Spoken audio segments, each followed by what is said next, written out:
السلام عليكم ورحمة الله وبركاته. ازيكم عاملين ايه؟ يا رب تكونوا بخير. النهارده فيديو جديد وهقولك ازاي تمشي اخر 12 يوم في الشهر دول بقى بمنيو حلو قوي وميزانية قوية جدا ان شاء الله عملي بالمشتريات. حطوا لايك، ولو لسه مشتركتيش في القناة بسرعة اشتركي عشان الفيديوهات اللي جاية قوية جدا ان شاء الله هتستفادوا منها كلكم.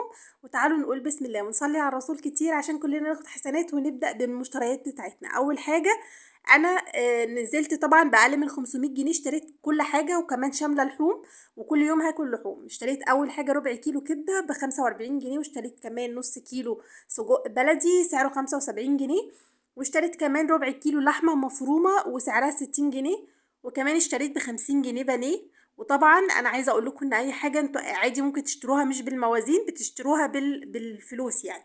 فممكن تقولي له عايزه 50 جنيه لحمه مفرومه و50 جنيه بانيه، اي حاجه بقى انت تعجبيها اشتريها بالموازين. خلاص. كمان اشتريت نص كيلو دقيق، واشتريت ب5 جنيه ده لسان عصفور.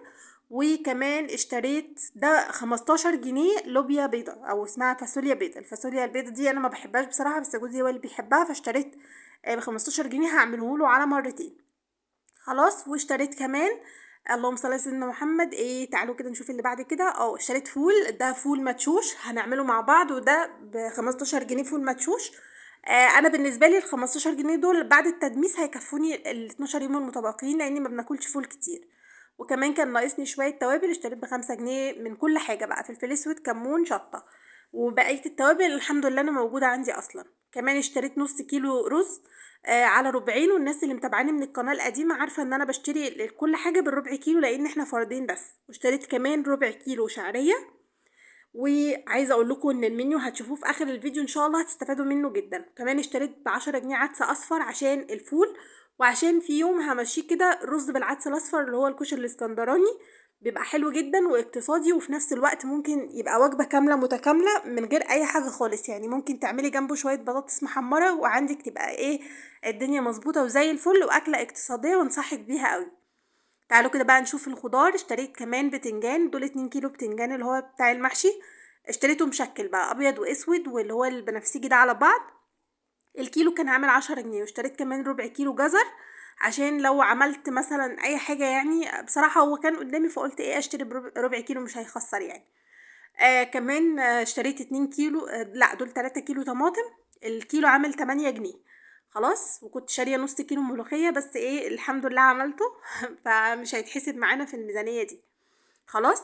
بالنسبة لي دول مشتريات تكفيني الحمد لله اللي باقي من الشهر بمنتهى الاقتصاد والتوفير يعني. واعتقد ان الحاجات دي ممكن تكفيكي لو انتي اكتر من فردين، يعني ممكن تكفي لحد 4 أو 5 افراد. كمان اشتريت 3 كيلو بصل، ودول كتير قوي عليا، بس انا قلت ايه مفيش مشكلة يعني ممكن يقعدوا معايا الاول الشهر عادي مش هيفرقوا. الكيلو كان عامل 15 جنيه او 12 ونص، بصوا مش فاكرة قوي بس هو في الحدود دي.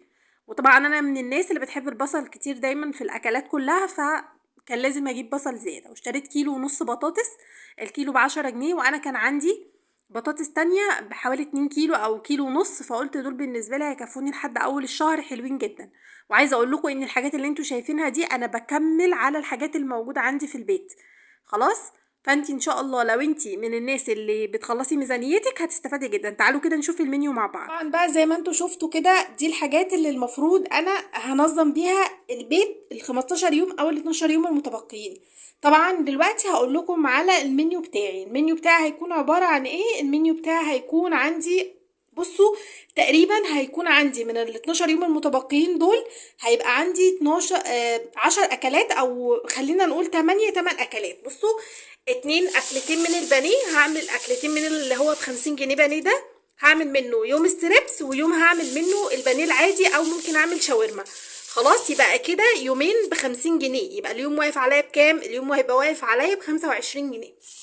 كمان عندي هنا ربع كيلو لحمة مفرومة. ربع كيلو اللحمة المفرومة ده هحط عليه ب5 جنيه فول صويا. مش حابة فول الصويا ممكن تحطي برغل عادي اللي يريحك، مفيش اي مشكلة. ودوت هيعمل لي من اكلتين ل3، بس انا بالنسبه لي عشان احنا فردين هيعمل لي 3 اكلات، يبقى انا كده معايا كام؟ 5 ايام بكام؟ ب110 جنيه. طيب كمان عندي نص كيلو سجق. النص كيلو ده هعمله على يومين، يعني انا النص كيلو ده ب75 جنيه. تمام. يبقى انا عندي كده كام اكله؟ ادي 2 وادي 3، دي كده 5 اكلات، وادي 2 يبقى معايا 7 اكلات.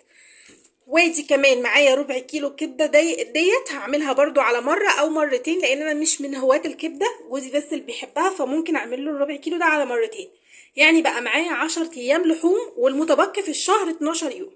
يبقى انا كده المنيو بتاعي 10 ايام لحوم. طيب نيجي اليومين اللي فاضلين، او ممكن اعمل ايه جنبهم. هعمل فاصوليا بيضه، وهعمل يوم بيتزا، وهعمل يوم فول رز قصدي بالعدس الاصفر، وكمان هعمل يوم تاني هيبقى بقى ايه محشي ان شاء الله باذن الله. وانا عندي الخضره وعندي الطماطم متصلصه وكل حاجه، بس الطماطم دي انا شارياها للتلاجة عادي.